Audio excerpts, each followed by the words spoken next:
गृह मंत्री अमित शाह जी, लोगों ने बोला है।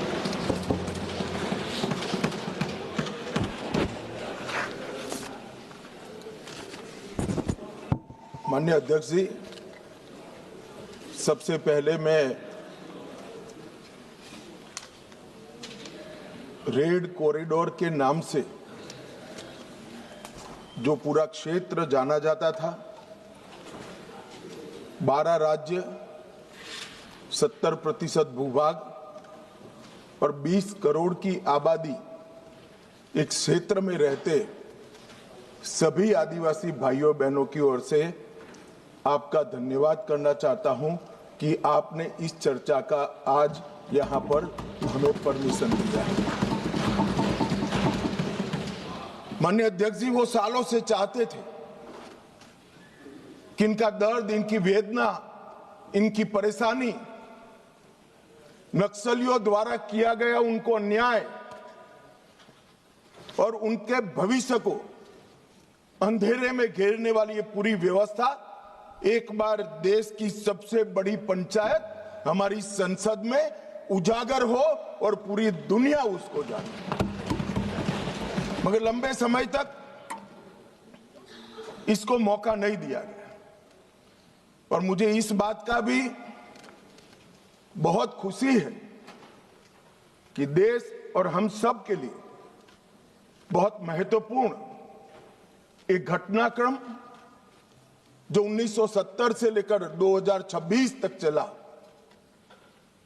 उस घटनाक्रम के बारे में आज संसद में चर्चा हो रही है। मान्यवर, थियोरी का जो प्रचार कर रहे थे वो एक गलत प्रकार का नैरेटिव, एक गलत प्रकार का स्वप्न भोले भाले आदिवासियों के सामने रखा था कि हम आपके अधिकार के लिए लड़ रहे हैं, हम आपको न्याय दिलाने के लिए लड़ रहे हैं, हम आप विकास से महरूम रह गए हो इसलिए लड़ रहे हैं। मान्यवर, आज बस्तर से नक्सलवाद लगभग समाप्त हो चुका है। बस्तर के अंदर हर गांव में एक स्कूल बनाने की मुहिम चली। बस्तर के अंदर हर गांव में राशन की दुकान खोलने की मुहिम चली। हर तहसील पंचायत में पीएचसी, सीएचसी बने, इनके आधार कार्ड बने, राशन कार्ड बने, 5 किलो अनाज मिल रहा है, गैस के चूल्हे वितरित होते जा रहे हैं। मैं इतना ही पूछना चाहता हूं, नक्सलवाद की जो लोग यहां पर वकीलात कर रहे थे उनको, कि ये 70 से अब तक क्यों नहीं मिला? पूरे देश को तो 2014 में नरेंद्र मोदी जी की सरकार आने के बाद देश के हर गरीब को घर मिला, गैस मिला, शुद्ध पीने का पानी मिला, 5 लाख तक का बीमा मिला, प्रति व्यक्ति प्रति माह 5 किलो अनाज मुफ्त मिला। ये बस्तर वाले क्यों छूट गए थे? मैं इसलिए कहना चाहता हूं मान्यवर कि सत्य को झुठलाया जा रहा है। ये बस्तर वाले इसलिए छूट गए थे कि वहां लाल आतंक का परछाया था, इसलिए वहां विकास नहीं पहुंचा था। लाल आतंक का परछाया विकास नहीं है इसलिए नहीं गया था। लाल आतंक का परछाई वहां पड़ा था इसलिए विकास नहीं पहुंचा था। आज परछाई हट गई है और बस्तर विकसित हो रहा है। मान्यवर, बस्तर में विकास हो रहा है। जो वकील बन रहे हैं एक हथियारी मूवमेंट के, कहते हैं हम अन्याय के खिलाफ लड़ेंगे। संविधान को मानोगे या नहीं मानोगे? किसी को भी अन्याय होता है, इसका उपाय हमारे संविधान के अंदर निहित है। अदालतें बनी है, विधानसभाएं बनी है, जिला पंचायतें बनी है, तहसील पंचायतें बनी है। ये पूरी व्यवस्था को नकार कर हाथ में हथियार उठा लोगे? ऐसा कैसे चलेगा? और जस्टिफाई जो करे उनको मैं कहना चाहता हूं, वो समय चला गया। ये नरेंद्र मोदी की सरकार है, जो हथियार उठाएगा उसको हिसाब चुकाना। इस तरह से नहीं चलेगा। सरकार संवेदनशील है, सभी समस्याओं को सुनना चाहती है, निराकरण भी चाहती है। यही संसद ने ढेर सारी योजनाएं बनाई है, मगर इसका इंप्लीमेंटेशन भी आप नहीं करने दोगे, क्योंकि आपकी आइडियोलॉजी और आपका अवैध शासन वहां पर चलता रहे। मैं आज पूछना चाहता हूं, अभी कांग्रेस के लोग बहुत जोर जोर से आदिवासी का विकास नहीं हुआ, विकास नहीं हुआ, विकास नहीं हुआ कहते थे, और राजकुमार रोज जैसे आदिवासी युवा सांसद भी वोट की लालच में कांग्रेस का समर्थन कर रहे थे, कांग्रेस की थ्योरी का समर्थन कर रहे। मैं उनको पूछना चाहता हूं, भाई 75 साल में 60 साल तो शासन आपने किया, आदिवासी अभी तक विकास के बगैर क्यों बच गया? विकास तो अब आकर नरेंद्र मोदी जी कर रहे हैं। 60 साल तक उसको घर नहीं दिया, उसको पानी नहीं दिया, इसके लिए स्कूल नहीं बनी, मोबाइल टावर नहीं पहुंचने दिए, बैंक की फैसिलिटी नहीं पहुंचने दी, और अब आप हिसाब मांग रहे हो। अरे भाई, जग थोड़ा तो अपने गिरेबान में झांक कर देखो कि दोषी कौन है। मान्यवर, मैं पूरा बताऊंगा। मान्यवर, 12 राज्य, छत्तीसगढ़, तेलंगाना, आंध्र प्रदेश, ओडिशा, महाराष्ट्र, मध्य प्रदेश, झारखंड, बिहार, बंगाल, केरल, कर्नाटक का कुछ हिस्सा और उत्तर प्रदेश के 3 जिले, ये पूरा रेड कॉरिडोर बनाकर रखा और वहां कानून का शासन समाप्त कर 12 करोड़ लोग गरीबी के अंदर सालों तक जीते रहे, किसी ने चिंता नहीं की। हजारों युवाओं की मृत्यु हुई। एक एनजीओ की अगर मान ले तो इधर और साइड से 20,000 युवा मारे गए। कई पूरा जीवन दिव्यांग बन गए, अपाहिज बन गए, नर्क का जीवन जी रहे हैं और उनके तक विकास भी नहीं पहुंचा। मान्यवर, कौन जिम्मेदार है इसके लिए? क्या इस देश की सबसे बड़ी लोकतंत्र की पंचायत ने क्षीर नीर कर इस पर चिंतन नहीं करना चाहिए, या अपने गढ़े गढ़ाई थ्योरी लेकर घूमते रहना चाहिए? मैं बाद में बताता हूं कि नक्सलवाद का मूल कारण विकास की डिमांड नहीं है, एक आइडियोलॉजी है, जिस आइडियोलॉजी को अपने राष्ट्रपति पद का चुनाव जीतने के लिए 1970 से इंदिरा जी ने स्वीकार कर लिया। ये वामपंथी विचारधारा के कारण नक्सलवाद फैला। मान्यवर, प्रधानमंत्री मनमोहन सिंह जी ने पूरे देश के सामने स्वीकारा था कि कश्मीर और नॉर्थ ईस्ट की तुलना में भी देश की आंतरिक सुरक्षा की सबसे बड़ी समस्या हथियारी माओवादी, मगर कुछ नहीं हुआ। मान्यवर, 2014 में परिवर्तन हुआ और मोदी जी के शासन के अंदर कई सारी वर्षों पुरानी समस्या का निराकरण हुआ। धारा 370 हट गई, 35A हट गई, राम जन्मभूमि पर भव्य मंदिर बन चुका है, जीएसटी इस देश में आज वास्तविकता बनकर रहा है, सीएए का कानून आ गया है, विधायी मंडलों में मातृशक्ति को 33% आरक्षण दिया गया है।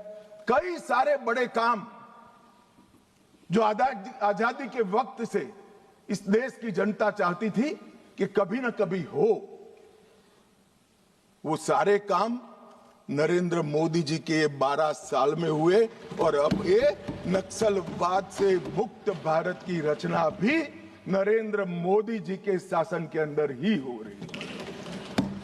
ये 12 साल एक प्रकार के देश के लिए बहुत शुभंकर साबित हुई। देश को गरीबी से मुक्ति दिलाने के लिए, देश के युवाओं के लिए नई शिक्षा पद्धति लाने के लिए, देश की आंतरिक और बाह्य सुरक्षा को सुनिश्चित करने के लिए, इस देश के मूलों से न जुड़ी हुई पॉलिसियों को दरकिनार करने के लिए ये 12 साल में बहुत कुछ हुआ है। मगर मैं मानता हूं, अगर कोई पॉलिटिकल साइंस का विद्यार्थी इसका रेटिंग करना चाहेगा कि ये सारी चीजों से सबसे बड़ा फायदा किस फैसले और किस सिद्धि से हुआ है, तो निसंकोच वो पॉलिटिकल साइंस का विद्यार्थी नक्सल मुक्त भारत को नंबर 1 पर रखने से जरा भी नहीं। मान्यवर, ये जो बड़ी घटना देश में आकार लेने जा रही है, उसका पूरा श्रेय, उसका पूरा यश हमारे सीएपीएफ के जवान, विशेषकर कोबरा और सीआरपीएफ के जवान, राज्य सरकारों की पुलिस, विशेषकर छत्तीसगढ़ राज्य पुलिस और डीआरजी के हमारे जवान और वहां के स्थानीय आदिवासी बासिंदों को जाता है। अगर उनका सहयोग ना होता तो दुनिया में कई रिकॉर्ड है, बड़े बड़े तानाशाह जब जनता साथ नहीं देती है तो डूम हिलाकर भागे हैं। मगर यहां पर आज वामपंथी उग्रवाद समाप्त होने जा रहा है, इसमें जनता का भी बड़ा साथ है। और आज मैं फिर से एक बार इस चर्चा की शुरुआत में जो हजारों युवा मारे गए, जो सिक्योरिटी फोर्सेस के जवान शहीद हो गए, जिन्होंने अपना सर्वस्व इस देश की आंतरिक सुरक्षा के लिए बलिदान कर दिया, वो सभी को मन पूर्वक पूरे सदन की ओर से विनम्र श्रद्धांजलि देकर उसको एक्नॉलेज करना चाहता हूं। मान्यवर, जो विचारधारा है इसका विकास से कोई लेन देन नहीं, विकास के मांग से भी कोई लेन देन नहीं। ये विचारधारा कौन सी है? क्या है माओवादी विचारधारा? इसका ध्रुव वाक्य क्या है? जब हम आजाद हुए हमने कहा सत्यमेव जयते, सत्य का हमेशा विजय होता है। इनका ध्रुव वाक्य क्या है? कि सत्ता बंदूक की नली से निकलती है, ये इनका ध्रुव वाक्य है। और वहां सत्ता शब्द का बहुत महत्वपूर्ण स्थान है।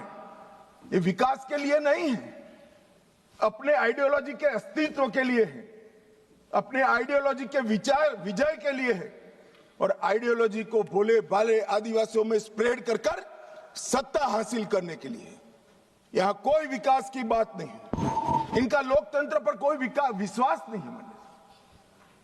यहां ढेर सारे लोग, मैं नाम देना नहीं चाहता, मैं सुन रहा था 3 घंटे से कह रहे कि अन्याय है तो अन्याय के खिलाफ लड़ रहे हैं। भाई, लड़ने का तरीका क्या है? हम अंग्रेजों के शासन में नहीं रह रहे हैं। कुछ लोगों ने भगत सिंह जी और बिरसा मुंडा से कंपैरिजन कर दिया। क्या हिमाकत कर रहे हैं? शहीद भगत सिंह और बिरसा मुंडा, भगवान बिरसा मुंडा जो अंग्रेजों के सामने लड़े, वो संविधान तोड़कर हाथ में हथियार लेकर निर्दोषों की हत्या करने वालों लोगों के साथ आप इसका कंपैरिजन कर रहे हैं? मान्यवर, राजनीतिक स्वार्थ से ऐसे विषयों में ऊपर उठ जाना चाहिए। यही विचारधारा कहती है दीर्घकालीन युद्ध ही हमारी विचारधारा को फैला सकता है। उनको अपनों का भी खून बहाने से कोई परहेज नहीं। और उनके आदर्श देखिए साहब, 10,000 साल के हमारे उपलब्ध इतिहास में कितने आइडियल आदर्श पुरुष, स्त्री, युवा हुए। एक बहुत बड़ा लिस्ट बन सकता है। इन्होंने तिलका मांझी को अपना आइडियल नहीं समझा, भगवान बिरसा मुंडा, भगत सिंह जी या सुभाष बाबू को अपना आइडियल नहीं समझा। इन्होंने आदर्श किसको कहा? माओ को कहा। चीन का ये आदर्श तय करने में भी फॉरेन से इंपोर्ट करते हैं। मान्यवर, बस्तर का सिलेक्शन क्यों हुआ? एक कार्यक्रम था भारत मंडपम में, बस्तर क्षेत्र से जो अच्छी शिक्षा दीक्षा प्राप्त करे थे ऐसे युवाओं के साथ मेरा इंटरेक्शन था। तो मेरे नाश्ते के टेबल पर एक बच्ची बैठी थी। उसने कहा कि साहब, आप बता सकते हैं कि माओवादियों ने, नक्सलाइटों ने हमारे बस्तर को ही क्यों चुना? मान्यवर, इस विषय को मैं जरा डिटेल बताना चाहता हूं। हम सब जानते हैं कि सन 47 में जब हम आजाद हुए, संसाधन बहुत कम थे। एक लंबी गुलामी के कालखंड को समाप्त कर हम आजाद हुए थे। देश के अंदर विकास का नामो निशान नहीं था। दशकों तक, लगभग 2 सदी तक इस देश को गुलामी में लूटा गया। जब नया राज्य बना तो राज्य की पहुंच कुछ क्षेत्रों में सीमित रह गई थी ही नहीं, बढ़ानी थी। ये तो समय जाते जाते बढ़ेगी।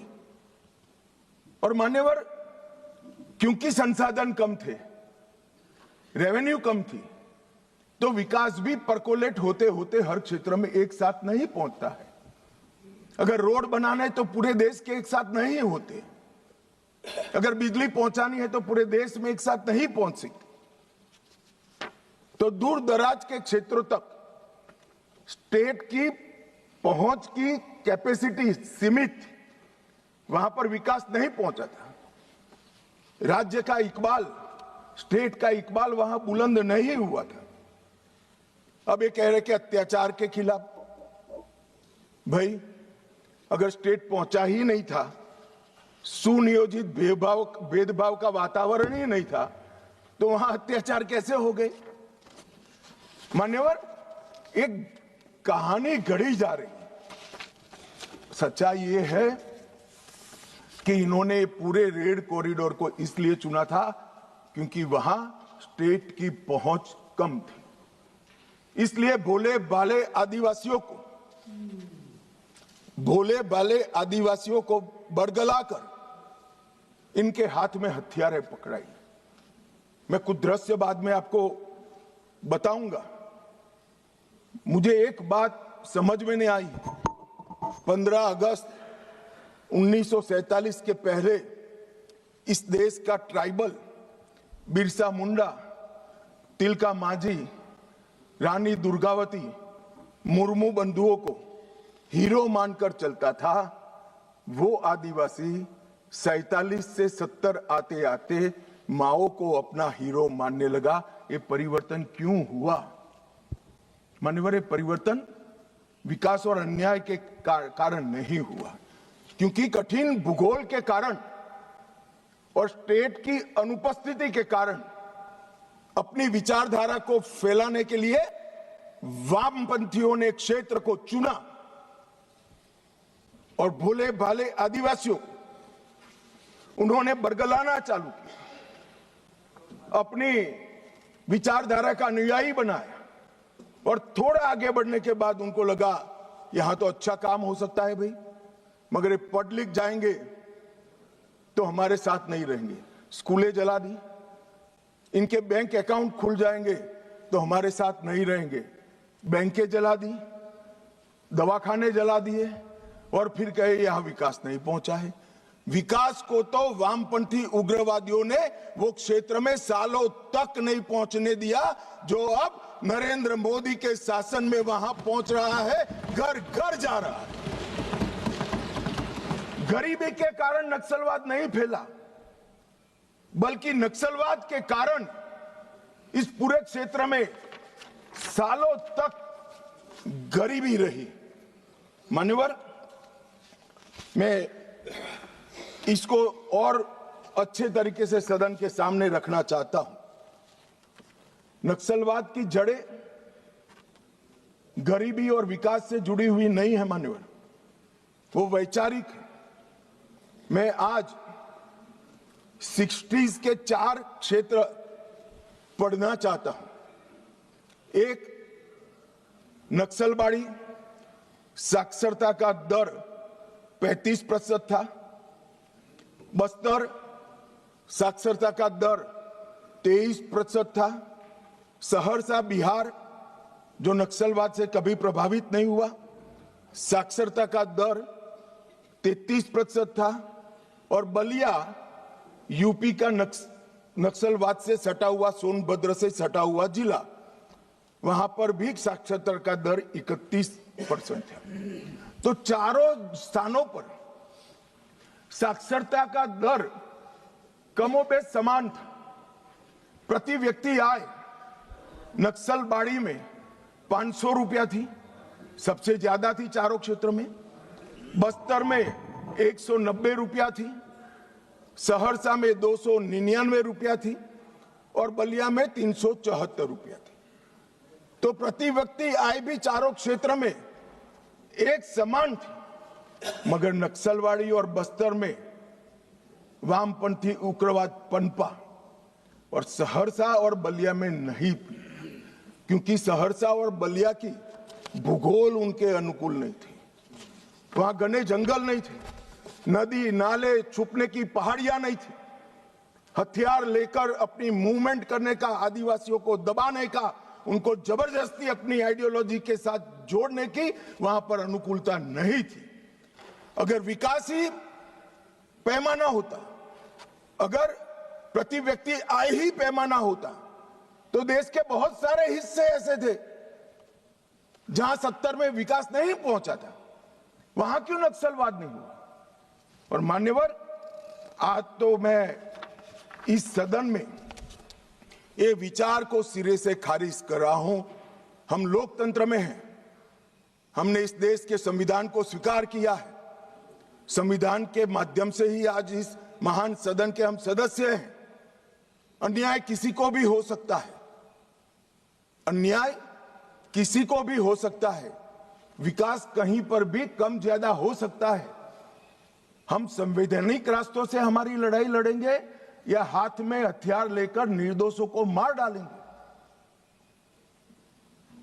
किस थियोरी का यहां से समर्थन हो रहा था, मैं नहीं समझ रहा। अगर आप धमकाना चाहते हैं कि ये होगा तो ये भी हथियार उठाएंगे, ये होगा तो ये भी हथियार उठाएंगे, ये डरने वाली सरकार नहीं है मान्यवर, सबके साथ न्याय करने वाली सरकार। किसी को भी अन्याय हो तो हथियार हाथ में उठा लेना, ये लोकतांत्रिक तरीका है क्या? हमारे संविधान के सारे बताए हुए रास्ते सारे कुंद हो गए, बंद हो गए? संविधान ने हर चीज की व्यवस्था की। मान्यवर, फिर से मैं एक बार नक्सलवाद की, ये तो आप पर निर्भर करता है मान्यवर। मैं आज इस बहस को देख रहे भारत के युवाओं के लिए नक्सलवाद की टाइमलाइन भी बताना चाहता हूं। मान्यवर, 1970 के दशक में नक्सलवाद की शुरुआत नक्सलबाड़ी से हुई, बंगाल से हुई। 1971 के एक ही वर्ष में 3620 हिंसा की घटनाएं वहां पर हुई। 80 का दशक आते आते पीपल्स वॉर ग्रुप बन गया और फिर ये महाराष्ट्र, मध्य प्रदेश, ओडिशा, मध्य प्रदेश जब मैं बोलता हूं तो पुराना मध्य प्रदेश, छत्तीसगढ़ और मध्य प्रदेश, ये 3 राज्यों में फैले। 90 के दशक में दुनिया भर में जैसे वामपंथी विचारधारा सिकुड़ती गई, यहां पर भी उग्रवादी गुटों में और वामपंथी पार्टियों में विलय शुरू हुआ और 2004 में 2 प्रमुख गुट मिल गए, सीपीआई माओवादी का गठन किया। इस 70 से 2004 ये पूरा कालखंड में मान्यवर 4 साल छोड़कर पूरा समय कांग्रेस पार्टी का शासन रहा है। ये उनको याद रखना चाहिए। कब माओवादी विचारधारा फैली, पनपी, एकत्रित हुई, वो आपको याद रखना चाहिए। और मान्यवर 70 को भी मैं याद करना। अभी एक माननीय सदस्य जी ने बताया कि 70 में क्या हुआ था। 70 में एक नारा लगा था, आत्मा की आवाज पर मतदान का, अंतरात्मा की आवाज पर इंदिरा जी ने लगाया और संजीव रेड्डी के खिलाफ अपना एक प्रत्याशी उतारा। उस वक्त आधार तराश रहे माओवादी पार्टियों ने इंदिरा जी को समर्थन किया और अपने पार्टी में अपना वर्चस्व प्रस्थापित करने के लिए श्रीमती गांधी ने लपक लिया वो समर्थन को और 70 से लेकर जब तक 77 तक 80 तक इंदिरा जी वापिस नहीं आई, वो माओवादी विचारधारा की गिरफ्त में रही। और मान्यवर यही समय है जब नक्सलबाड़ी से शुरू हुआ ये आंदोलन 12 राज्यों में फैल गए, देश के 17% भूभाग में फैल गए और 10% से ज्यादा आबादी में पहुंच गए। मान्यवर कई सिक्योरिटी एक्सपर्ट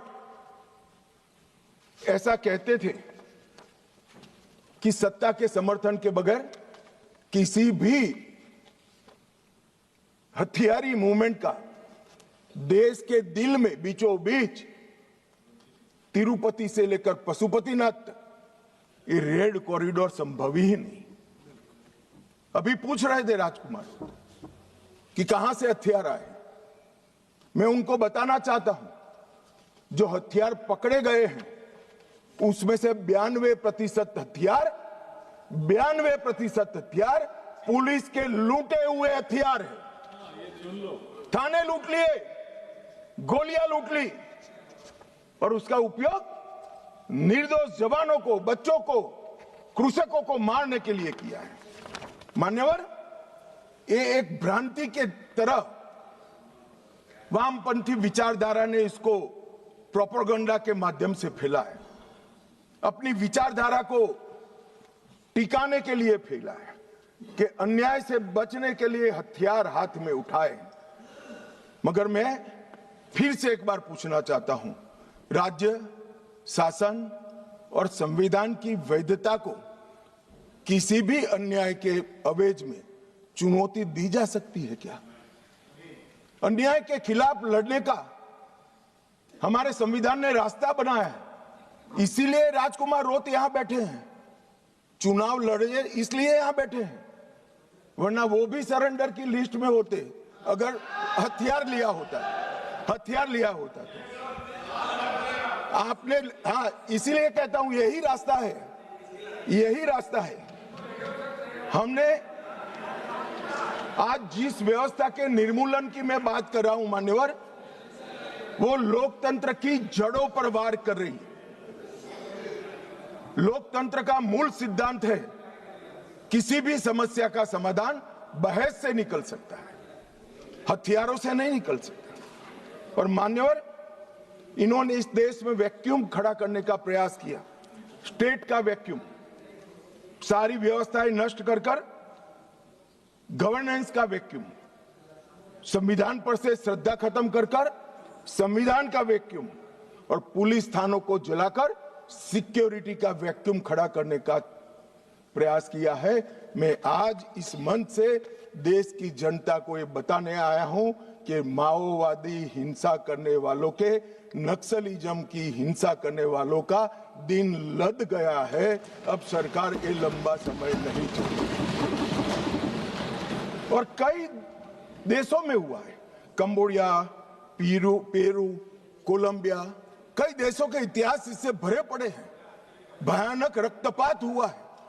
हमारे यहां भी 20,000 लोग मारे गए।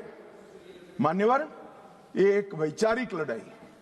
देश की जनता ने माओवादी उग्रवादियों को, वैचारिक लड़ाई है। माओवादी उग्रवादियों को अन्याय के खिलाफ हथियारों की लड़ाई मानने की गलती नहीं करनी चाहिए, क्योंकि वामपंथी विचारधारा अपना आधार खो बैठी। इसलिए सारे वामपंथी ऐसे येन केन प्रकारेण अलग अलग थियरी रचित कर अपने अस्तित्व को टिकाने में पड़ी। इनका एकमात्र एजेंडा है देश में वैक्यूम खड़ा करना, देश के असंतोष को, स्वाभाविक असंतोष को हथियारों के माध्यम से दिशा देना। स्टेट का वैक्यूम, गवर्नेंस का वैक्यूम, संविधान का वैक्यूम, सिक्योरिटी का वैक्यूम और रक्तपात, यही उनका उद्देश्य है जो अब सफल नहीं होगा। मानिए, और कई सारे भोले भाले ग्रामीणों को एनिमी इन्फॉर्मर बताकर फांसी पर चढ़ा दिया। कौन सी अदालत ने फांसी पर चढ़ाया? इन्होंने जनता अदालत के नाम से एक फारस खड़ा किया, जहां ना कोई वकील है, ना कोई जज है। वो स्वयं बैठे हैं, वो स्वयं फैसले करते हैं और फांसी दे देते हैं। इसका जस्टिफिकेशन करते हुए मैंने तो सुना है। मैं आज नाम देना नहीं चाहता, वरना यहां से खड़े हो जाएंगे। मान्यवर, इसका जस्टिफिकेशन नहीं हो सकता। इस देश में संविधान का राज है। फैसला संविधान द्वारा, सरकारों द्वारा रचित अदालतों में ही हो सकता है। और अगर किसी को अन्याय होगा है तो उसके ऊपर त्रिस्तरीय न्यायिक प्रणाली है। उन्होंने पैरेलल गवर्नमेंट चलाई। गवर्नेंस का वैक्यूम कैसे चला? पैरेलल गवर्नमेंट चलाई। छत्तीसगढ़ के बस्तर में उनका होम मिनिस्टर होता था, उनका न्याय मंत्री होता था, उनका लूटे हुए अनाज को बांटने वाला खाद्य और आपूर्ति मंत्री होता था। एक जनता ना सरकार के नाम से एक भ्रांति खड़ी करी और मान्यवर विकास की योजनाओं को इन्होंने रोकने का काम किया। इन्होंने संविधान और न्याय व्यवस्था को निशाना बनाकर संविधान का वैक्यूम खड़ा करने का। कोई चुनाव न लड़े, मतदान नहीं होने देंगे, सरपंच कोई नहीं होगा, तहसील पंचायत, जिला पंचायत का सदस्य नहीं होगा, विधायक वो चाहते हैं वो ही जीत कर आएंगे। किस प्रकार की व्यवस्था खड़ी करना चाहते और इसका समर्थन कैसे हो सकता है? अब कह रहे बातचीत करो, जो कह रहे उनको मैं बताना चाहता हूं, मैं 50 बार कह चुका हूं सार्वजनिक मंचों पर, बस्तर में जाकर, बस्तर के हर तहसील में जाकर कह चुका हूं, हथियार डाल दीजिए, सरकार आपके पूरे पुनर्वसन की व्यवस्था करेगी, मगर हथियार नहीं डालेंगे। मान्यवर, हमारी सरकार का पॉलिसी है, चर्चा उसी से होती है जो हथियार डालता है, जो गोली चलाता है उसको जवाब गोली से ही दिया जाता है। ये हमारी सरकार का पॉलिसी है। हथियार डाल दो, मैं आगे बताता हूं कितने लोगों ने डाल दिए और अब पुनर्वसन कर रहे हैं।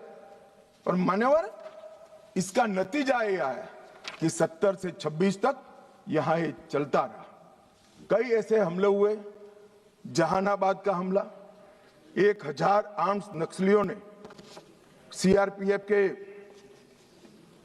कैंप को और जेल को कब्जे कर अजय कानू समेत 389 कैदियों को मुक्त करा कर ले गए।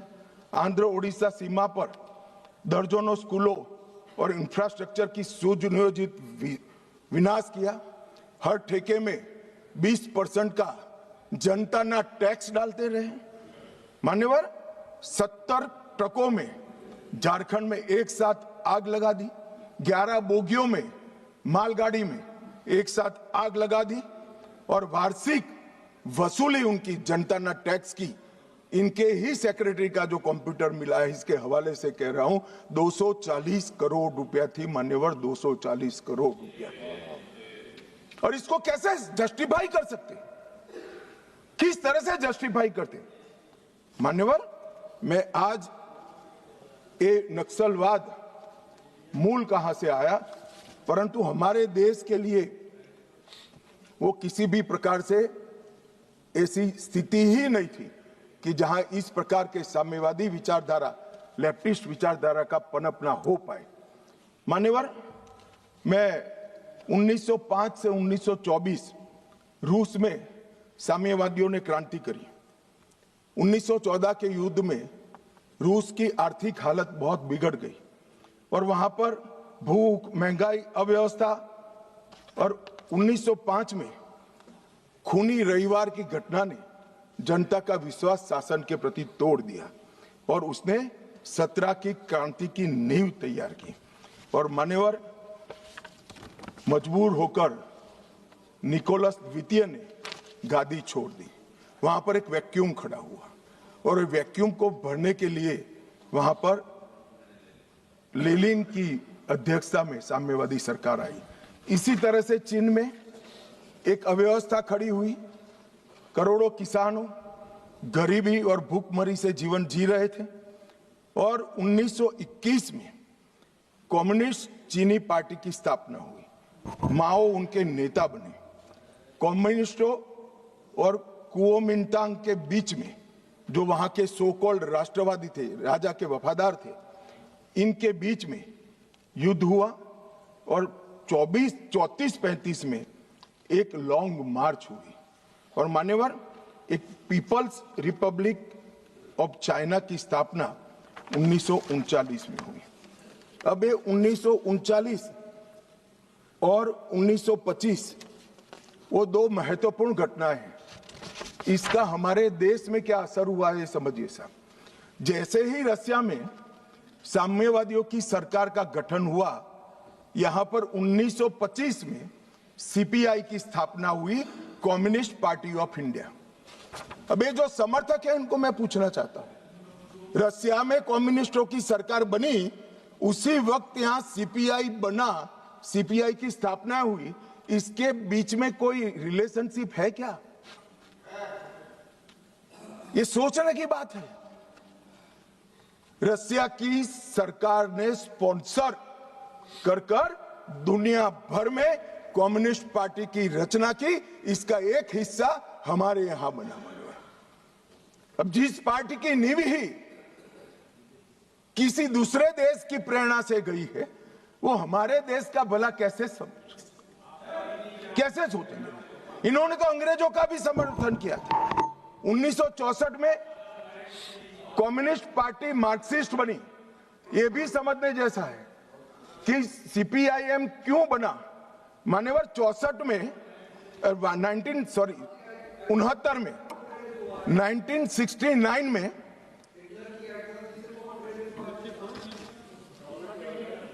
हो गया। बोलू यार, मुझे उकसाओ मत, आज मैं तय कर आया हूं, पूरी बात बताऊंगा। मान्यवर 1964 में सीपीआईएम बना। यह भी समझना पड़ेगा कि सीपीआई थी, फिर सीपीआईएम क्यों बनी। मान्यवर 1964 में सोवियत रशिया और चीन के बीच में झगड़ा हुआ, तो दोनों साम्यवादी राष्ट्र के अंदर अलग अलग विचारधारा की साम्यवादी सरकारें आई।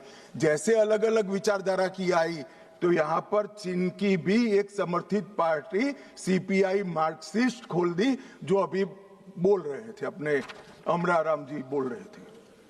मान्यवर ये दोनों पार्टियां कम्युनिस्टों की, एक रशिया में जब क्रांति हुई तब हुई, और एक रशिया के चीन के बीच मतभेद हुआ तब हुई। इसके बाद 69 में संसदीय राजनीति का विरोध करने के लिए, मेरी बात ध्यान से सभी लोग सुने, आपके माध्यम से मैं देश को भी कहना चाहता हूं, 1969 में सीपीआई एमएल मार्क्सिस्ट की स्थापना हुई। इसका उद्देश्य कोई विकास का वैक्यूम बनना नहीं था, कोई अधिकारों की रक्षा नहीं था। उसके संविधान में उद्देश्य था संसदीय राजनीति का विरोध कर सशस्त्र क्रांति करना, जो रशिया और चीन में कर चुके थे। मगर यहां राजाशाही नहीं बची थी, अंग्रेज यहां था नहीं, यहां संविधान से चलने वाली एक लोकतांत्रिक सरकार बन गई थी। फिर क्यों संसद का विरोध? चुनाव लड़ते, जीत कर आते, अपनी बातों को लोगों को मनवाते, मगर वैसे तो कोई बात सुनेगा नहीं। इसलिए सशस्त्र क्रांति, क्रांति कई प्रकार की होती है, वैचारिक क्रांति होती है, कुछ लोगों ने गीतों लिखकर क्रांति की है, महात्मा जैसे लोगों ने अहिंसक क्रांति करी थी। इन्होंने सशस्त्र क्रांति और दूसरा संसदीय राजनीति का विरोध करना, ये दो उद्देश्यों के साथ सीपीआई मार्क्सिस्ट बना और मान्यवर यही आज के माओविस्ट है। ये मूल समझे बगैर अन्याय अन्याय अन्याय अन्याय रटे जा रहे। भाई अन्याय के लिए नहीं बनी है, हमारी संसदीय राजनीति का विरोध करने के लिए, संसद का जिसका आप सदस्य हो इसका विरोध करने के लिए बने। उसके बाद में 75 में जैसे ही कांग्रेस का समर्थन मिला, एमसीसी माओइस्ट बनी और बिहार झारखंड केंद्रित पार्टी बनी। फिर पीडब्ल्यूजी में बना, वो आंध्र केंद्रित बना। 82 में दलित किसान केंद्रित सशस्त्र संघर्ष CPI ML party unity Bihar में बनी। दलित किसान केंद्रित संघर्ष इनका उद्देश्य था। 98 में पीपल्स वॉर ग्रुप बना और उसमें माओवादियों का एकत्रीकरण हुआ। इतना सब करने के बाद भी वो सफल नहीं हुए और 2000 में PLJA बना, GA बना, जो सैन्य विंग बनी, गुरुल्ला फोर्स बनाई मान्यवर। और 2004 में ये PWG MCC दोनों का विलय हो गया। तो थ्योरी वाले और हथियार उठाने वाले दोनों 2004 में विलीनीकरण हुआ। 14 में मोदी जी आए और 26 में सबकी समाप्ति हो गई। ये टोटल 1925 से लेकर 2026 तक 101 साल का उनका इतिहास है मानिए। इसीलिए मैं कहता हूं मेरे साथी सदस्यों को जो सामने बैठे हैं, आप इसको अन्याय का स्वरूप, अन्याय के खिलाफ संघर्ष का स्वरूप मानकर महिमा मंडित मत करो। हम जिस सदन में बैठे हैं इसका विरोध करने के लिए वो जन्मे हैं। वोट की जगह बुलेट से शासन प्राप्त करना चाहते हैं। और मान्यवर, अगर यही बात है कि चर्चा करिए चर्चा करिए चर्चा करिए, चर्चा से कोई परहेज नहीं। हर कोई चर्चा का स्वागत करता है, पर फिर तो पुलिस क्यों रखी है? पुलिस की जरूरत ही नहीं है। सेना क्यों रखी है? पैरामिलिट्री फोर्स क्यों रखे हैं? कुछ लोग ऐसे होते हैं जो चर्चा से मानते ही नहीं है, वहां बल प्रयोग कर कर उनके अत्याचार से निर्दोष नागरिकों को बचाना पड़ता है। जब इन नक्सलवादियों ने सैकड़ों निर्दोष किसानों को बम लगा लगा कर पैर बगैर का कर दिया, कई स्कूलों में रेड कर कर 8 साल के, 9 साल के, 10 साल के बच्चों को उठाकर ले गए और नक्सलवाद की सेना में भर्ती कर दिया। और क्या हम मुख्य दर्शक बनकर खड़े रहे? ये भारतीय जनता पार्टी की सरकार है। हर नागरिक की सुरक्षा नरेंद्र मोदी ने सुनिश्चित करी है। जो भी अन्याय करेगा नागरिकों के साथ, समझा तो ठीक है मान्यवर, वरना फोर्स इसी के लिए बनाई गई है। इसका उपयोग भी होगा, परिणाम भी आएगा और आज आ भी गया है। मान्यवर, मैं जो इनके समर्थन में, जिनको पॉपुलर लैंग्वेज में अर्बन नक्सल कहते हैं, वो बुद्धिजीवी भाइयों को सवाल करना चाहता हूं। मैंने 6 दिन से लगभग 2000 आर्टिकल निकाले, सारे बुद्धिजीवी भाइयों ने लिखे हुए। मेरे पास इसका पूरा जिस्ट भी है। ये सभी आर्टिकलों में, सभी आर्टिकल हथियार उठाकर घूमने वाले माओवादियों के साथ चर्चा करो, वो न्याय के लिए लड़ रहे हैं, उनको मारना नहीं चाहिए, इनके प्रति सिंपैथी होनी चाहिए, सरकार विकास जल्दी करे, इस प्रकार के। एक भी आर्टिकल जो 8 साल का अबूझ बच्चे को उठा ले जाकर हाथ में हथियार पकड़ा दिए, इसकी मां के लिए नहीं है। मान्यवर, एक भी आर्टिकल अपने गांव से खेत में जाते हुए किसान का पैर उड़ गया और पूरा जीवन दिव्यांग बन गया, इसकी सिंपैथी के लिए नहीं है। 5000 से ज्यादा सिक्योरिटी फोर्सेस लड़ते लड़ते शहीद हो गए, उनकी विधवाओं के लिए एक भी आर्टिकल नहीं है, इनके अनाथ बच्चों के लिए एक भी आर्टिकल नहीं है। आपकी मानवता संविधान तोड़कर हथियार लेकर घूमने वालों के लिए ही है। इनके हथियारों से जो नागरिक मारे जा रहे हैं, इनके लिए आपकी मानवता नहीं है। मानवता के दोहरे चरित्र को मैं स्वीकार नहीं करता मान्यवर। ये मानवतावादी नहीं है, नक्सलियों के समर्थक है। अगर मानवतावादी होते तो वो किसान का पैर उड़ गया इसकी भी चिंता होगी, वो अबूझ बच्चे से इसका बचपन छीन लिया इसकी भी चिंता होती। मान्यवर, वो हाथ में हथियार लेना नहीं चाहते, गरीबों के हाथ में हथियार दिलाकर अपनी विचारधारा को, अपनी आइडियोलॉजी को पनपाना चाहते हैं, मगर उनके भी दिन लग गए हैं। स्पष्टता से सुन लीजिए, ये पूरे देश में अब जागरूकता आई है। और क्या हुआ है, पूरा देश आज सुन रहा है, पूरा देश आज समझ रहा है। मान्यवर, मैं आज एक और बात बता दूं। किसी सदस्य ने जिक्र किया सलवा जुड़म का, और कांग्रेस के नेता और सारे लोग, मैं नाम देना नहीं चाहता वरना फिर से खड़े हो जाएंगे। मान्यवर, सलवा जुड़म का जजमेंट जो है इसका पक्ष लेते हैं। मान्यवर, सलवा जुड़म की शुरुआत 2005 में राज्य समर्थित, मतलब सरकार समर्थित जन आंदोलन के रूप में हुई। आदिवासी युवाओं को एसपीओ बना गया, जिसको कोया कमांडो कहते थे, और उनको ये जो आतंक फैलाते थे इनके सामने लड़ने के लिए ट्रेनिंग दी गई। मान्यवर, एम्बुश की रणनीति जो अपना रहे थे, इसके खिलाफ उसी प्रकार की रणनीति अपनाने का निर्णय हुआ। अब मैं ये पूछना चाहता हूं कि सलवा जुड़म की शुरुआत किसने की? मान्यवर, किसी बीजेपी के कार्यकर्ता ने नहीं की थी।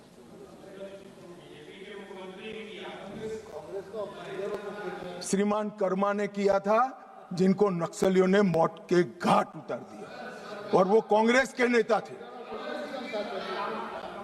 मान्यवर, 5 जुलाई 2011 को सर्वोच्च अदालत ने नंदिनी सुंदर और अन्य लोगों ने एक विवाद दायर किया, और सुप्रीम कोर्ट ने जस्टिस सुदर्शन रेड्डी के नेतृत्व में तय किया कि नक्सलियों के खिलाफ राज्य की ये लड़ाई गैर कानूनी है, और तुरंत ही इनको हथियार वापस लेने का ऑर्डर कर दिया। परिणाम क्या हुआ मान्यवर? उनके हथियार वापस लिए गए, नक्सलियों के हाथ में हथियार थे, इन्होंने चुन चुन कर सलवा जुड़म में जुड़े हुए लोगों को मार दिया मान्यवर। और वही सुदर्शन रेड्डी विपक्ष का उपराष्ट्रपति पद के प्रत्याशी बने मान्यवर। कांग्रेस पार्टी जो कह रही ना हमारा क्या लेन देन है, ये लेन देन है। जो देश की कानून और व्यवस्था में मानता है वो सुदर्शन रेड्डी को कभी अपना प्रत्याशी नहीं बनाना चाहिए। मान्यवर, हमारे यहां न्याय तंत्र की व्यवस्था है, जो जज बनता है उसको तटस्थ माना जाता रहे, ये हमारे न्याय तंत्र की आत्मा है। मगर कोई व्यक्ति जज बनकर अपनी व्यक्तिगत आइडियोलॉजी का उपयोग कर कर, संवैधानिक कपड़े पहनाकर अपनी आइडियोलॉजी को ऑर्डर में कन्वर्ट कर कर हजारों बेगुनाह आदिवासियों की जान जाए ऐसा फैसला देता है, तो मैं ये जजमेंट की घोर निंदा करता हूं। और मैं उन लोगों की भी निंदा करता हूं जिन्होंने उनको वोट दिए, प्रत्याशी बनाए। मान्यवर, आइडियोलॉजी जनता के भले के ऊपर नहीं हो सकती।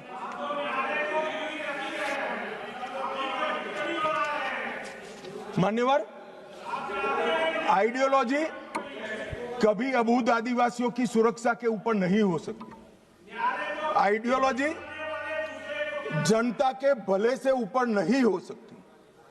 मान्यवर, ये कह रहे हैं विकास नहीं है, विकास नहीं है।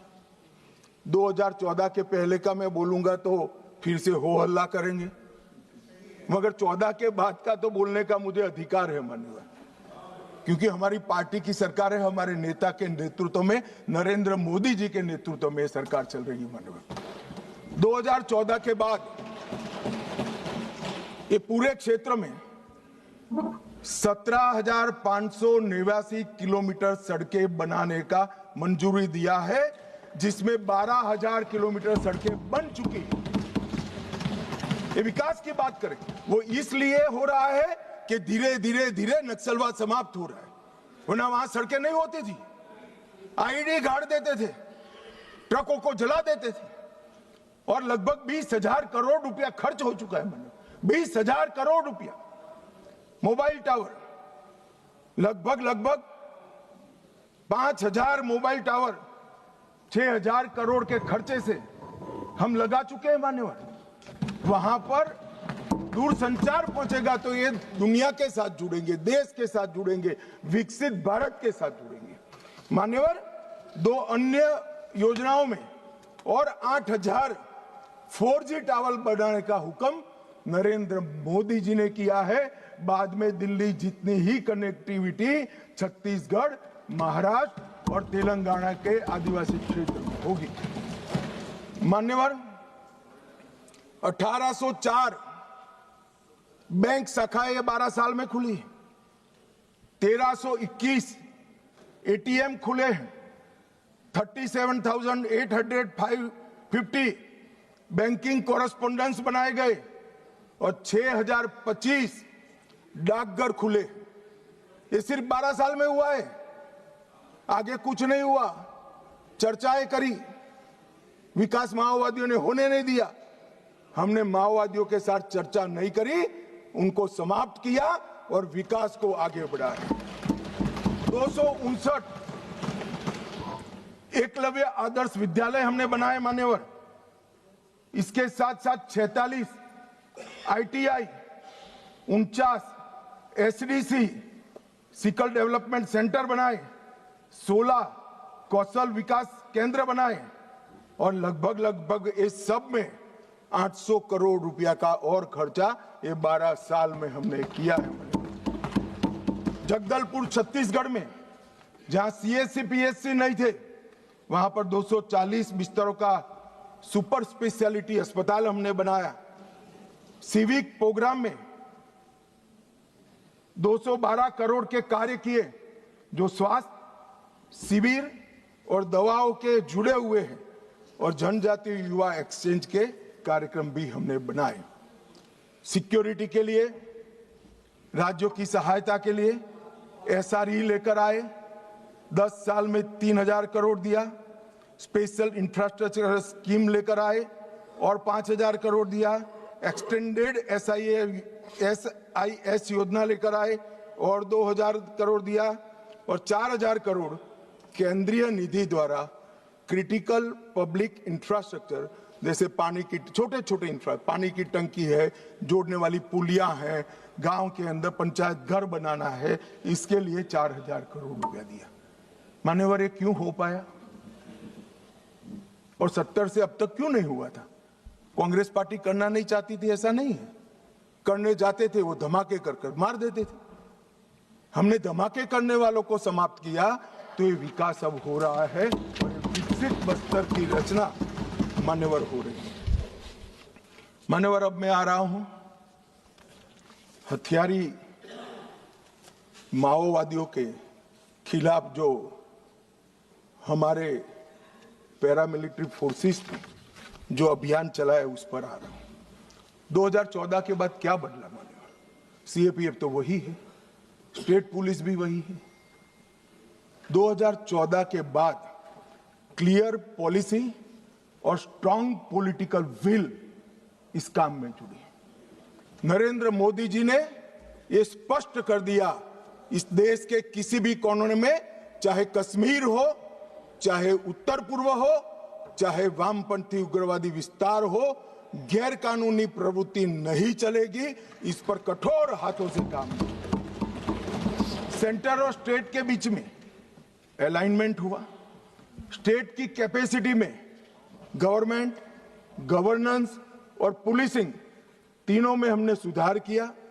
सीएपीएफ और स्टेट पुलिस का समन्वय बढ़ाया।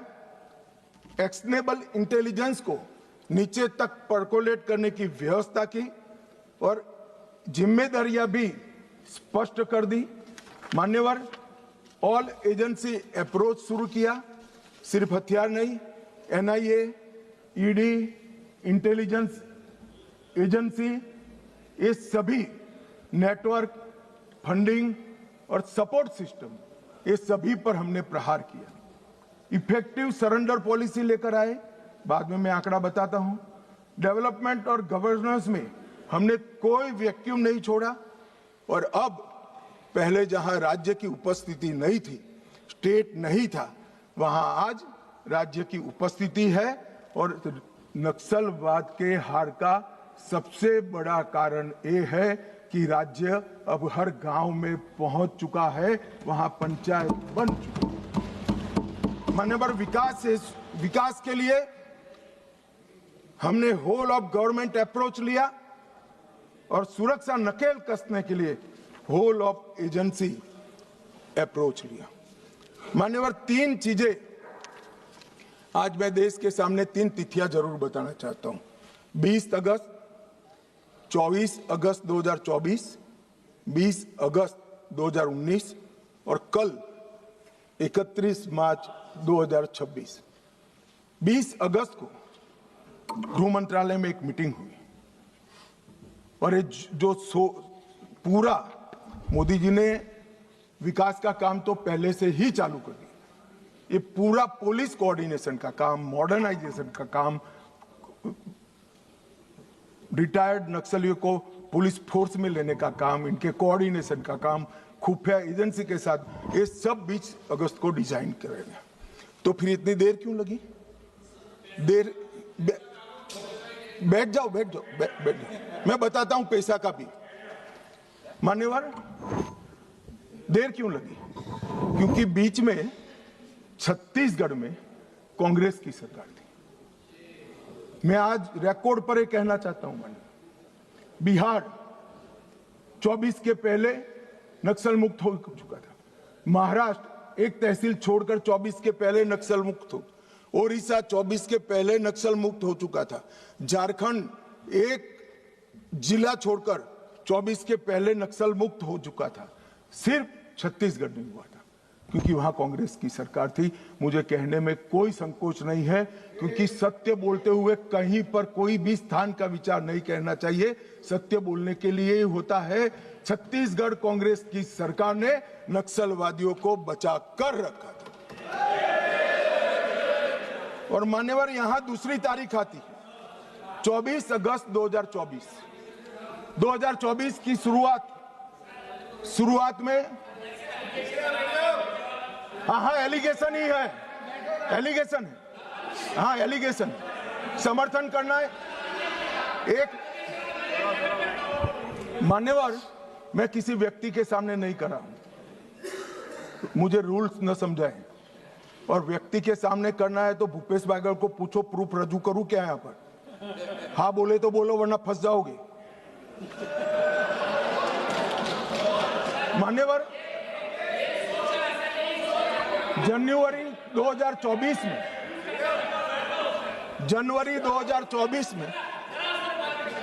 पूछ के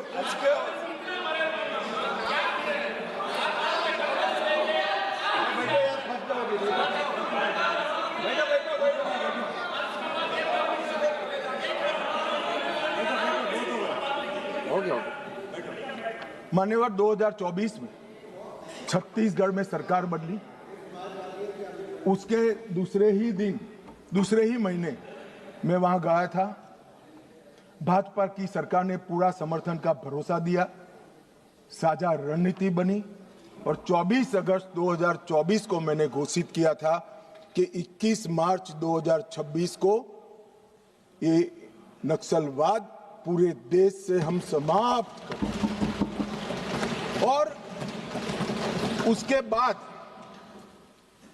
बाद जो हुआ वो मैं बताना चाहता हूं। मान्यवर, सुरक्षा घेरे में हमने बढ़ोतरी करी। मोदी जी के 11 साल में 596 फोर्टिफाइड पुलिस स्टेशन बने। नक्सल प्रभावित जिले जो 14 में 126 थे, आज सिर्फ 2 बचे। मोस्ट इफेक्टेड जिले 2014 में 35 थे, आज 0 है। नक्सल घटनाएं दर्ज करने वाले पुलिस स्टेशन जो 350 थे, आज 7 है।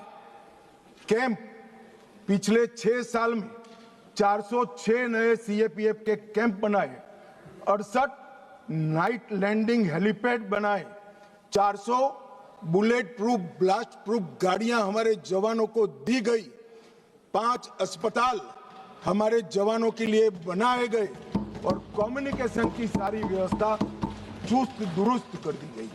मान्यवर, परिणाम क्या हुआ? यहां बहुत सारे सांसदों ने कहा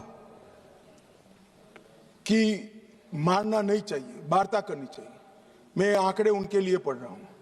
24, 25 और 26 इसका संयुक्त आंकड़ा मान्यवर में पढ़ता हूं। मारे गए नक्सली 3 साल के अंदर 26 के अब तक मार्च तक 706 नक्सली मुठभेड़ में मारे गए। गिरफ्तार कितने हुए मान्यवर? 2218 गिरफ्तार हुए। उनको पकड़कर हमने जेलों में डाला है, अदालतों की शरण में ले गए और आत्मसमर्पण कितना किया? 4839 लोगों ने आत्मसमर्पण किया। और आप हमें संवाद की बात कर रहे हो? 4839 सरेंडर हुए, 2218 जेल में गए हैं और सिर्फ 706 जो सरेंडर होने नहीं देते थे, इनको बैन में रखा था, उनको पुलिस ने मुठभेड़ में मार गिराया। और मैं कहता हूं शासन का यही अप्रोच होना चाहिए। जो वार्ता करना चाहता है उसके साथ वार्ता करनी चाहिए, और जो हमारे जवानों पर, किसानों पर, आदिवासियों पर, बच्चों पर गोली चलाता है उसका जवाब गोली से देना चाहिए। यही शासन का रूल होता है, यही शासन का नियम होता है। मान्यवर, हमने संवाद, सुरक्षा और समन्वय तीनों का उपयोग किया है। नवीनतम टेक्नोलॉजी का उपयोग कर रहे हैं, सटीक निगरानी और ढेर सारे टेलीफोन बिलों का विश्लेषण करा है। Location tracking system, mobile phone की गतिविधियां, scientific call logs, social media analysis, forensic और तकनीकी संस्थानों की सहायता लेकर ये पूरे अभियान का हमारे गृह मंत्रालय ने नेतृत्व किया है। ड्रोन सर्वेलेंस, सैटेलाइट का उपयोग, इमेजिंग टेक्नोलॉजी और आर्टिफिशियल इंटेलिजेंस आधारित डेटा एनालिसिस से ये सफलता मान्यवर प्राप्त हुई है। मान्यवर, कई ऐसे अभियान भी चले जिसने बड़े बड़े क्षेत्र क्लियर कर दिए। अगर मैं नहीं बोलता हूं तो हमारे जवानों के लिए अन्याय हो जाएगा। ऑपरेशन ऑक्टोपस 2022 में चला, बूढ़ा पहाड़ क्षेत्र में बिहार में चला। Operation double would Gumla, Lohardaga और लातेहार जिलों में चला। 8 से 25 फरवरी तीनों जिले नक्सलवाद से मुक्त हो गए। 2022 में चला। ऑपरेशन थंडरस्टॉर्म झारखंड के सरायकेला, पश्चिमी सिंहभूम और खूंटी जिले में 1 से 3 सितंबर 22 में चला। ऑपरेशन भीमबंद मुंगेर जिले के जून व जुलाई 22 में चला। ऑपरेशन चक्रबांधा बिहार के गया और औरंगाबाद जिलों में 22 में चला। और ये सारे एरिया मान्यवर इससे मुक्त हो गए। मान्यवर, एक ऑपरेशन की ओर मैं विशेष ध्यान दिलाना चाहता हूं सदन का। ऑपरेशन ब्लैक फॉरेस्ट तेलंगाना और छत्तीसगढ़ की सीमा में 50 किलोमीटर लंबी और 37 किलोमीटर चौड़ी एक पहाड़ी है। ये पहाड़ी पर इन्होंने अपना एक परमानेंट कैंप बनाया था। 5 साल लड़ सके, इतना असला, इतने हथियार, सोलार से वहां लाइट की व्यवस्थाएं, ढेर सारी आईडी बनाने की फैक्ट्रियां और 5 साल का अनाज वहां पर भरा था। 400 से 500 कैडर वहां पर एकत्रित थे। और मान्यवर, मैं आज बड़े संवेदनशीलता के साथ कहना चाहता हूं कि बहुत गर्मी थी मान्यवर। 45 डिग्री टेम्परेचर पहाड़ पर था, पत्थर 10 बजते बजते गर्म हो जाता था, शरीर में से 2 लीटर 3 लीटर पसीना बह जाता था। हम जवान को पीने के लिए रेशनिंग में 300 ग्राम पानी देते थे। जवानों ने उफ नहीं की मान्यवर। 21 दिन तक ऑपरेशन चला, 30 से ज्यादा माओवादी मारे गए, बाकी सारे नीचे उतरते ही पुलिस के साथ मुठभेड़ों में मारे गए या सरेंडर किए। और ये पूरा असला हमने जब्त कर लिया।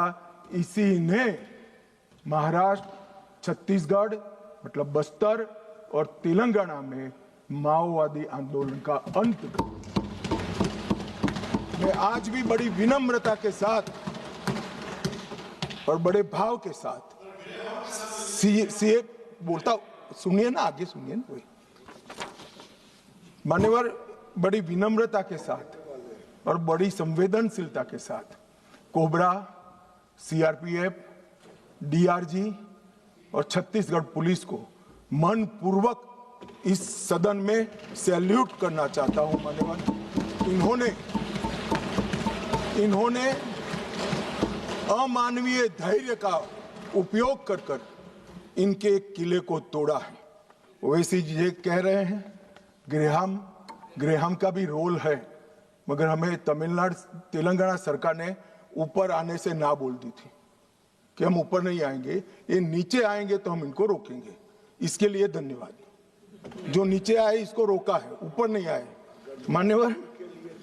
और ये आज जो 2024 की इनकी मुख्य कैडर है मान्यवर, इसकी स्थिति आज मैं बताना चाहता हूं।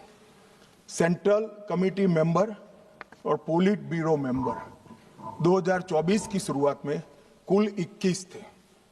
मेरी बात ध्यान से सुनिएगा, ये इनकी पार्टी का केंद्रीय नेतृत्व है। 21 थे, 1 पकड़ा गया है, 7 सरेंडर हुए हैं, 12 मारे गए हैं और 1 फरार है, उसके साथ भी वार्ता चल रही है। मुझे लगता है वो भी जल्दी सरेंडर कर देंगे। तो 21 के 21 सेंट्रल कमिटी मेंबर और पोलिट ब्यूरो मेंबर समाप्त हो चुके हैं और केंद्रीय व्यवस्था उनकी टूट चुकी। दंडकार्य में 27 स्टेट कमिटी थी, 27 की स्टेट कमिटी थी। 3 अरेस्ट हुए, 20 सरेंडर हुए, 11 मारे गए और 2 से बातचीत चालू हुई है। वो भी 37 के 37 लोग दंडकारण्य जो उनकी मुख्य स्टेट कमेटी थी वो समाप्त हो चुकी। Madhya Pradesh, Maharashtra, Chhattisgarh MMC state committee 3 surrender कर गए, 3 की ही बची थी। ओडिशा 4 बचे थे, 1 सरेंडर करा, 3 मारे गए। ओएससी ओडिशा 5 सरेंडर करे, 5 मारे गए, 10 ही थे। डिस्टर्ब रीजन ब्यूरो अरेस्ट 1 हुआ, 3 मारे गए, 1 फरार है, खाली मानो 1 ही फरार है, तो 6 के 6 हो गए। और तेलंगाना में 6 सरेंडर हो गए, 3 मारे गए, 1 भी नहीं बचा है। तो उनकी पोलिट ब्यूरो मेंबर और सीएमसी ये पूरा समाप्त हो चुका है। और हमने लक्ष्य किया था कि 31 मार्च को नक्सल मुक्त करेंगे। मैं पूरी व्यवस्था होने के बाद देश को भी सूचित करूंगा, मगर मैं ऐसा बोल सकता हूं, धड़ल्ले से बोल सकता हूं कि हम नक्सल मुक्त हो गए हैं, ऐसा कहने में कोई तकलीफ नहीं। मान्यवर बसवराजू इनके महासचिव न्यूट्रलाइज हुए। हिडमा जिन्होंने 27 लोगों को मारा था, 28 वर्ष से एक्टिव थे।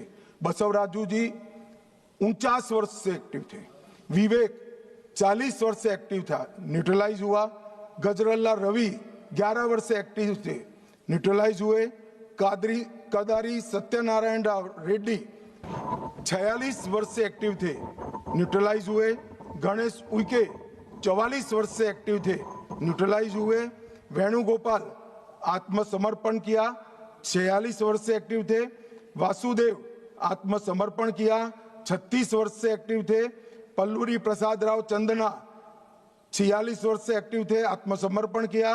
रामदेव माजी देवू 36 वर्ष से एक्टिव थे, समर्पण किया। टिपरी तिरुपति 44 वर्ष से एक्टिव थे, उन्होंने भी सरेंडर कर दिया है।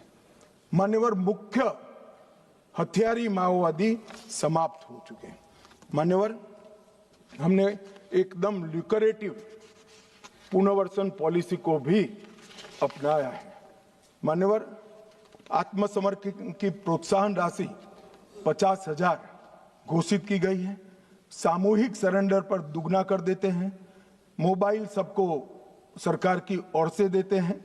हथियार जमा कराने पर और मुआवजा देते हैं। पुनर्वसन केंद्र पर कौशल प्रशिक्षण व टूल किट का वितरण करते हैं। 10,000 रुपया प्रति माह 36 माह तक हम उनको देते हैं। सभी को मोदी जी ने प्रधानमंत्री आवास योजना की गिफ्ट दी है। नक्सल मुक्त पंचायत होते ही गांव के विकास के लिए 1 करोड़ रुपया दिया जाता है। और मान्यवर, हमने कैंप लगाए हैं सरेंडर के।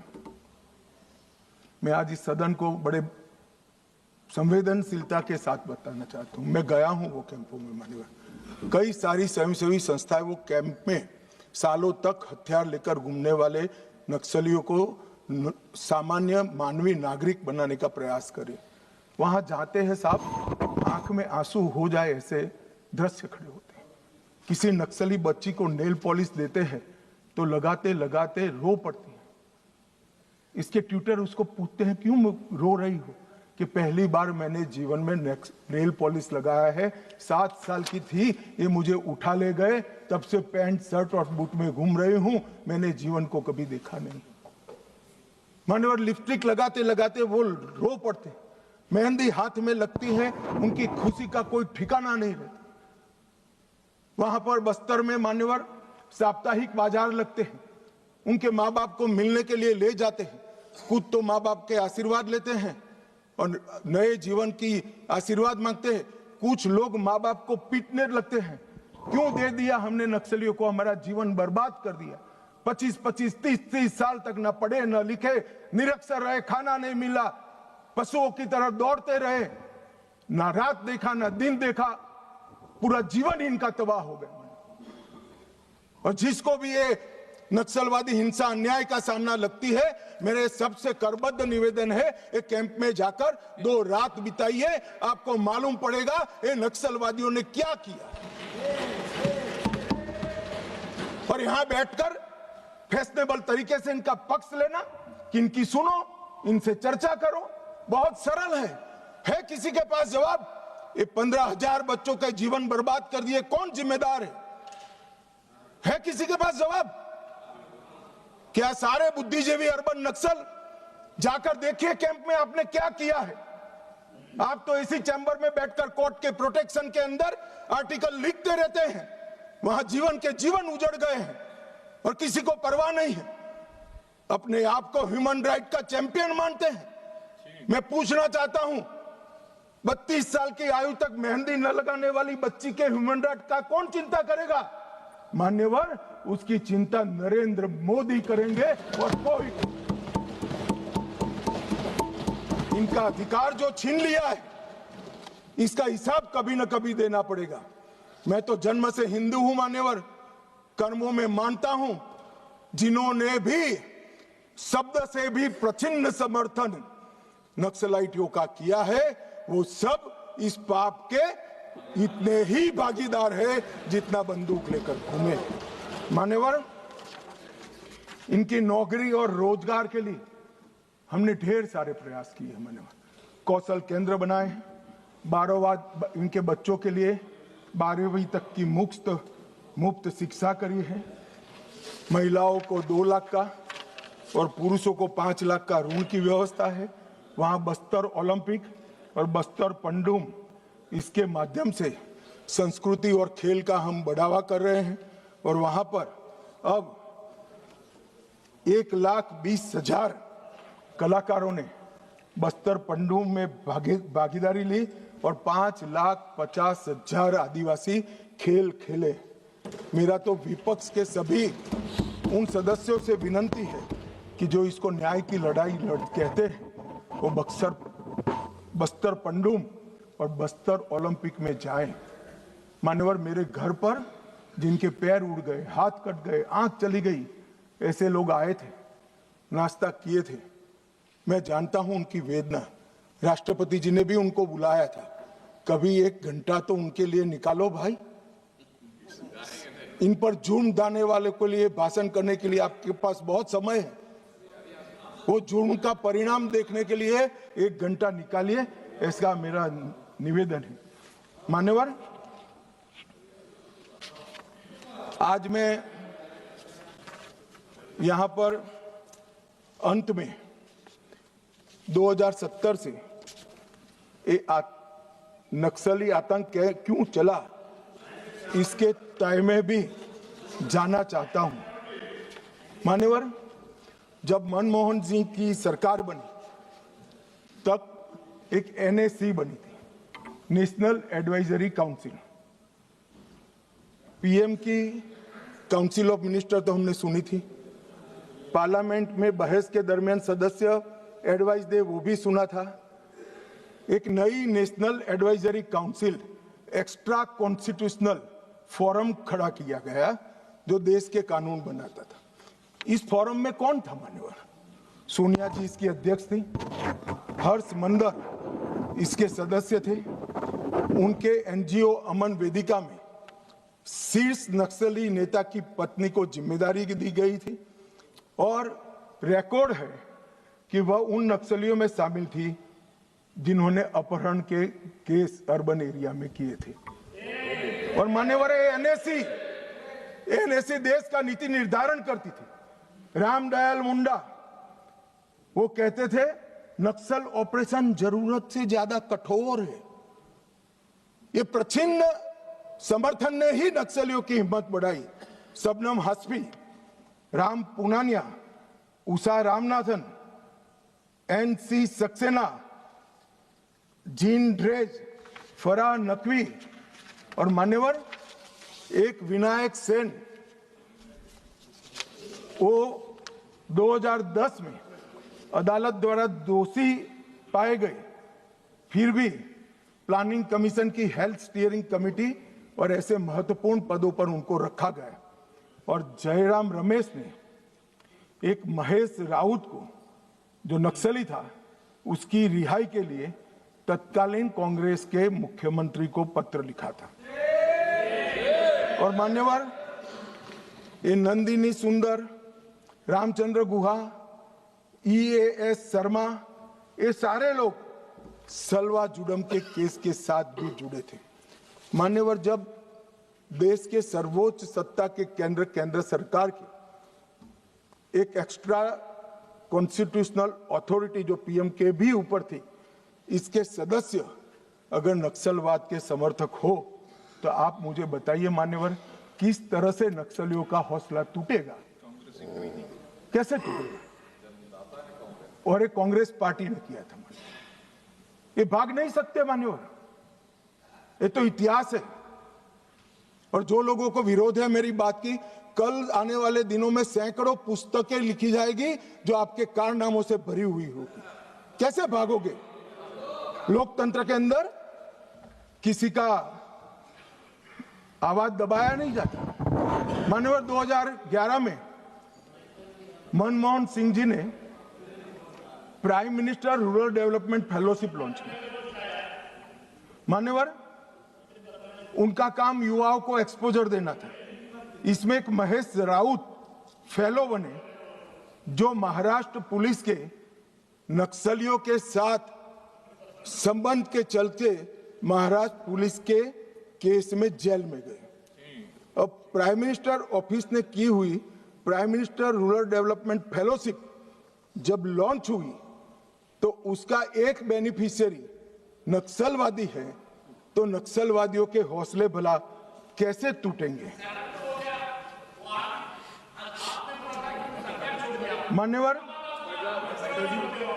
2010 गृह मंत्री चिदम्बरम जी ने एक वक्तव्य दिया,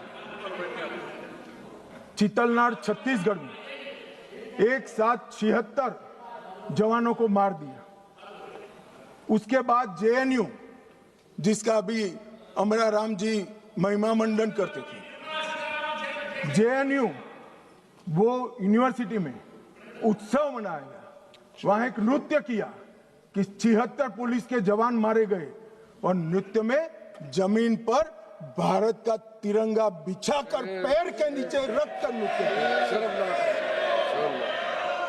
इसका समर्थन ये मान्यवर करते हैं। मान्यवर चिदम्बरम साहब 76 जवान मारे जाने के बाद किसी को खाना मुंह नहीं लगता, पानी हलक से नीचे नहीं उतरता है। मान्यवर चिदम्बरम साहब ने कहा, हम आपसे, मतलब कोट अनकोट है और नक्सलियों को कह रहे, हम आपसे हथियार डालने के लिए नहीं कह सकते क्योंकि हम जानते हैं आप ऐसा नहीं करोगे, क्योंकि आप हथियारबंद आजादी की लड़ाई में विश्वास करते हैं।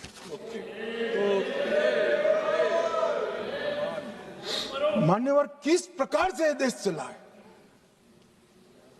और पूरे तालाब में पानी भरा है, इसमें गोता लगाते हैं और कपड़े भिगोए बगैर बाहर निकलते हैं। हमने तो कुछ किया ही नहीं, मैंने तो ऐसे जादूगर देखे नहीं है। तालाब में गोता लगा दे आदमी और बाहर निकले, एक भी कपड़ा भीगा ना हो और कहेंगे मैं तो निर्दोष हूं, मैं गया ही नहीं, मैं तो बोला भी नहीं, चाला भी नहीं। एक कमाल जादू आता है। मान्यवर मैं अब उनके नेता की बात करना चाहता हूं, राहुल गांधी जी की। राहुल गांधी जी अपने लंबे राजनीतिक करियर में कई बार नक्सलों और उनके हमदर्दों के साथ देखे गए। भारत जोड़ो यात्रा में कई नक्सल फ्रंटल संगठन हिस्सा लिए, इसका रिकॉर्ड है। 2010 में उड़ीसा में लाडो सिकोका के साथ मंच साझा किया। सिकोका ने उसी मंच से भड़काऊ भाषण दिया और राहुल गांधी को माला भी पहनाई। 2018 में हैदराबाद में गुम्माडी विट्ठल राव उर्फ गद्दार से मुलाकात की, जो विचारधारा के करीब रहे। मई 25 कोऑर्डिनेशन कमेटी ऑफ पीस, मान्यवर 2025 कोऑर्डिनेशन कमेटी ऑफ पीस, इसके साथ मुलाकात की। मान्यवर आज हिडमा जब मारा गया, मान्यवर 172 जवानों को मारने वाला हिडमा जब मारा गया, इंडिया गेट पर नारे लगे, कितने हिडमा मारोगे, हर घर से निकल लेंगे हिडमा। ये वीडियो को राहुल गांधी ने स्वयं ट्वीट किया है। कैसे बच सकते हैं? इन्होंने 70 से लेकर मार्च 26 तक नक्सलवाद का समर्थन किया है, ये नरसंहार का समर्थन किया है और 20,000 लोग जो मारे गए, इसका दोषी अगर कोई एक है तो कांग्रेस की वामपंथी विचारधारा वाली पार्टी। नक्सलों के साथ रहते रहते ये पार्टी और उनके नेता खुद नक्सलवादी बन गए हैं और इसका जवाब इस देश की जनता को चुनाव में देना पड़ेगा। ये बात यहां से रुकेगी नहीं, जनता की अदालत में जाएगी मान्यवर, और इसका जवाब उनको देना पड़ेगा। मान्यवर फिर से एक बार ये लड़ाई में जो जवान जिस फोर्स के शहीद हुए हैं, अपाहिज हुए हैं और जो नागरिक मारे गए, वो सबको पूरे सदन की ओर से मनपूर्वक श्रद्धांजलि देकर मेरी बात को पूरा करता हूं।